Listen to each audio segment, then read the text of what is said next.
So today we are doing Unit 4, Lesson 3, Roman Gods and Goddesses. So what have we learned? We have talked about how ancient Rome was located in the country that we now consider Italy. Remember, Italy is the country on the continent of Europe that looks like a boot. It is a peninsula because it is surrounded by the Mediterranean Sea on 3 of the 4 sides. Rome itself is located at the end of the Tiber River, which spills out into the Mediterranean Sea. You heard about 2 Roman gods, Mars and Tiberius, in the legend of Romulus and Remus. According to Roman mythology, Mars is the god of war, and Tiberius is the god of the Tiber River. There is a difference between legend and a myth. A legend usually involves real events or real people in history, such as Romulus and Remus, but the story is often exaggerated, and all or parts of it cannot be proven to be absolutely true. Mythology is the collection of myths or stories that are associated with the beliefs of a particular group of people that explain why people act a certain way and how things came to be or how things happen in nature.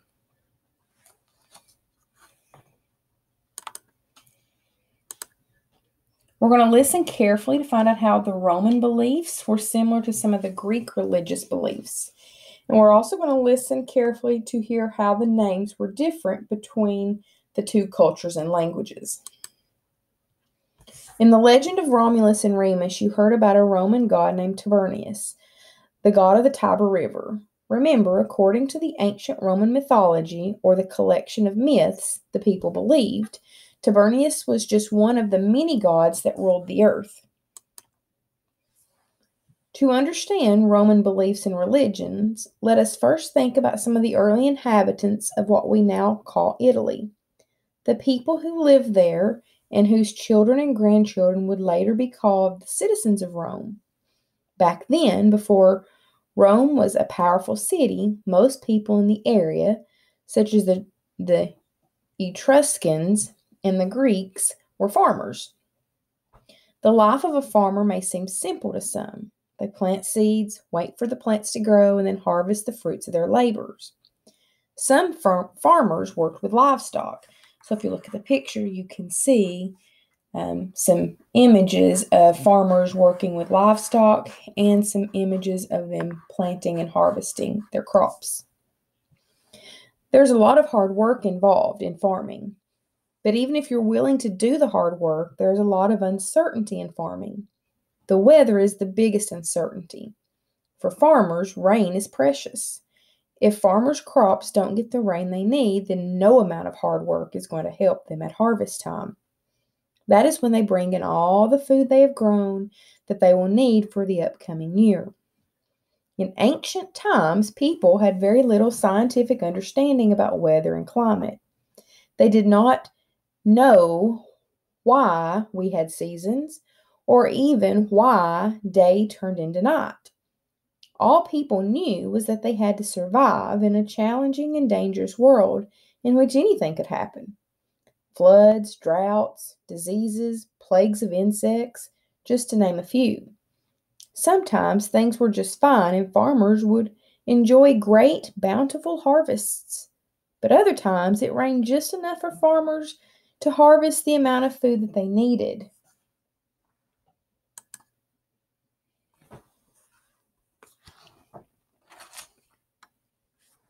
Working the fields all day, an ancient farmer must have had time to think and ask questions about why things were the way they were. Why does it rain some years and not others? Why are my sheep healthy and my neighbor's flock seem to be sick and many died? Why did a flood come and wash all my crops away last year? A farmer who was living in the area that is now Italy around the time of Romulus and Remus might have had answers to some of these difficult questions, but they were not all based on science. The answers were often based on a myth or religious beliefs which were passed on by parents to their children. These beliefs were shared by neighbors and even by the king. An ancient Roman farmer would have believed in a god named Saturn, who was, according to myth, the god of the harvest, who existed before all of the other gods. Whether the harvest was good or bad, the Roman farmer believed that Saturn had something to do with it. If the harvest was bad, then that meant Saturn was mad. And if the harvest was bountiful, then that means Saturn was happy. This painting shows a statue of Saturn holding a scythe in one hand, a tool used by farmers to cut wheat. So you can see the scythe. Ancient Romans tried to keep Saturn and other gods they believed in happy. Romans participated in the yearly Saturnalia festival in late December to honor Saturn. This was a time of the year that was a boisterous celebration where they sang and danced and they feast all day and night. So if a celebration is boisterous, do you think it would be calm and boring, or do you think it might be loud and exciting and festive? I would think it would be very loud and festive and a fun place to be. Somewhere nearby, there may have been an elaborate temple for Saturn. A temple is a type of religious building in which people worship a god. This picture shows a well-preserved temple that was built by the Romans in what is now the country of France. This temple gives you a good idea of what a temple built to worship a Roman god looked like.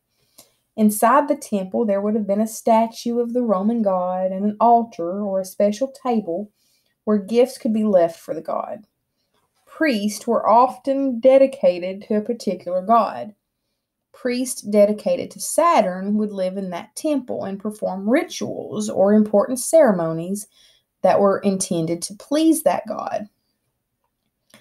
They made offerings to Saturn, sometimes sacrificing a lamb or delivering some other food to the temple to thank him for helping with the harvest. So this is a picture of the Pantheon. It was built to honor all the Roman gods and goddesses and is well known today for its magnificent dome and oculus, or open eye to the sky. The Romans improved upon the architecture of the dome, and this dome is the largest of its type in the world today. So you can see this is that oculus or open eye to the sky. Agriculture was not the only thing for which Romans had a god. In fact, some ancient Romans believed that the world was ruled by many gods, each of which played a special role in keeping order in the world. Romans were not alone in believing that there were many gods. Such beliefs were common throughout the world at that time. As you heard earlier, the Romans had similar ideas about gods and goddesses as the Greeks and other neighbors in the Mediterranean region.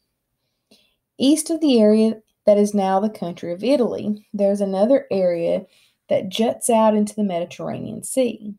This is the country of Greece. So here we have Italy, and here we have Greece.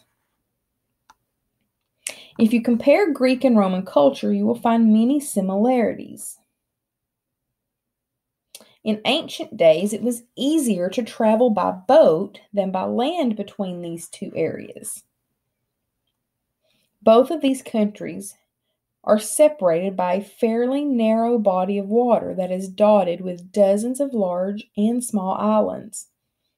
Ancient people of Greece and Rome often came into contact with each other on these islands or on one another's coastlines as people searched for new places to settle.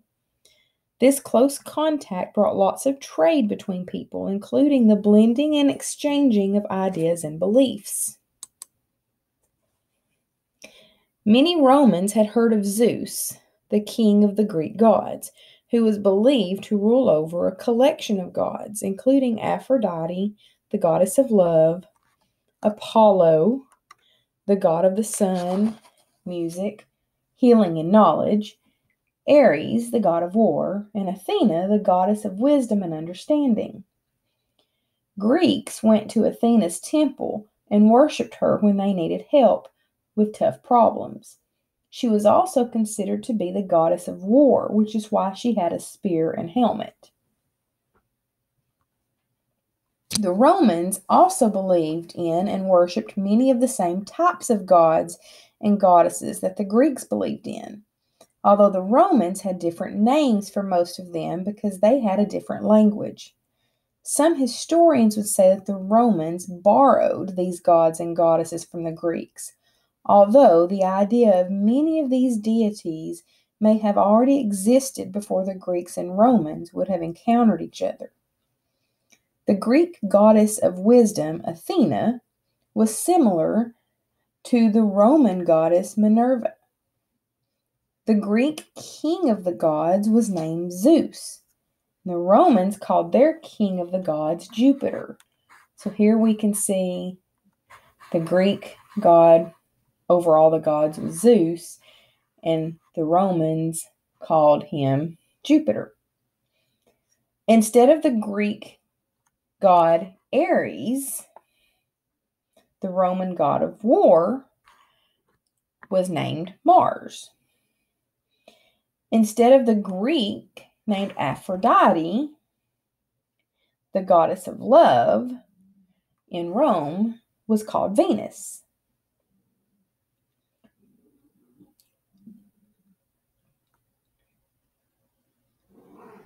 Do you know who this is? Maybe you've seen him on a Valentine. Well, this is Cupid. So here we have Cupid.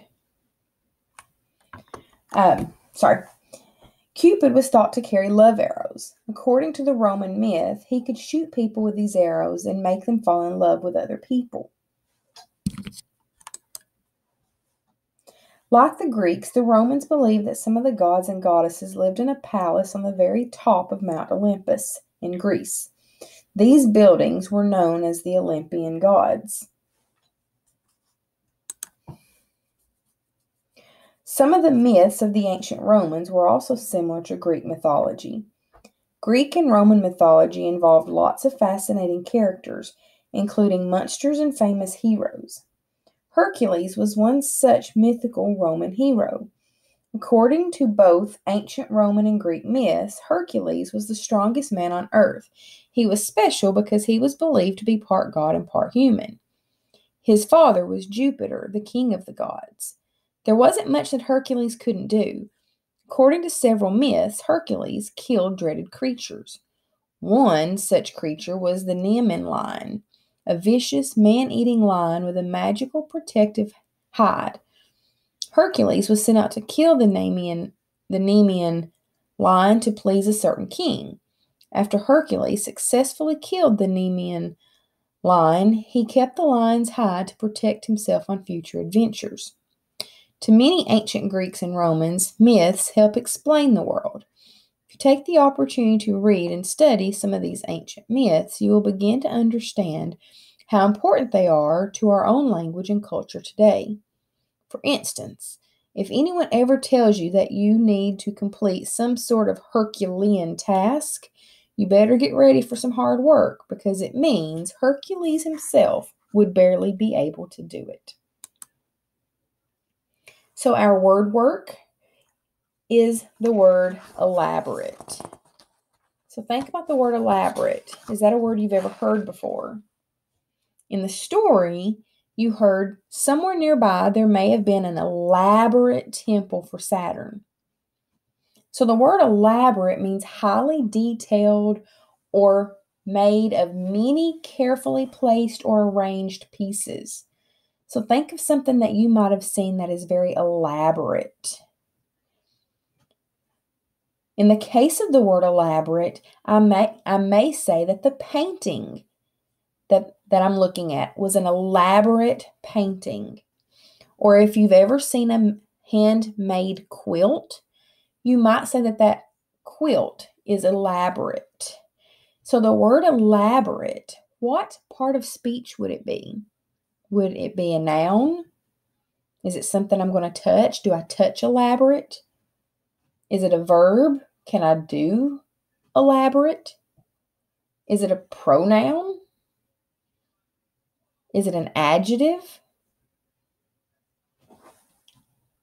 The word elaborate is an adjective because it is used to describe an object. So this is all for lesson 4.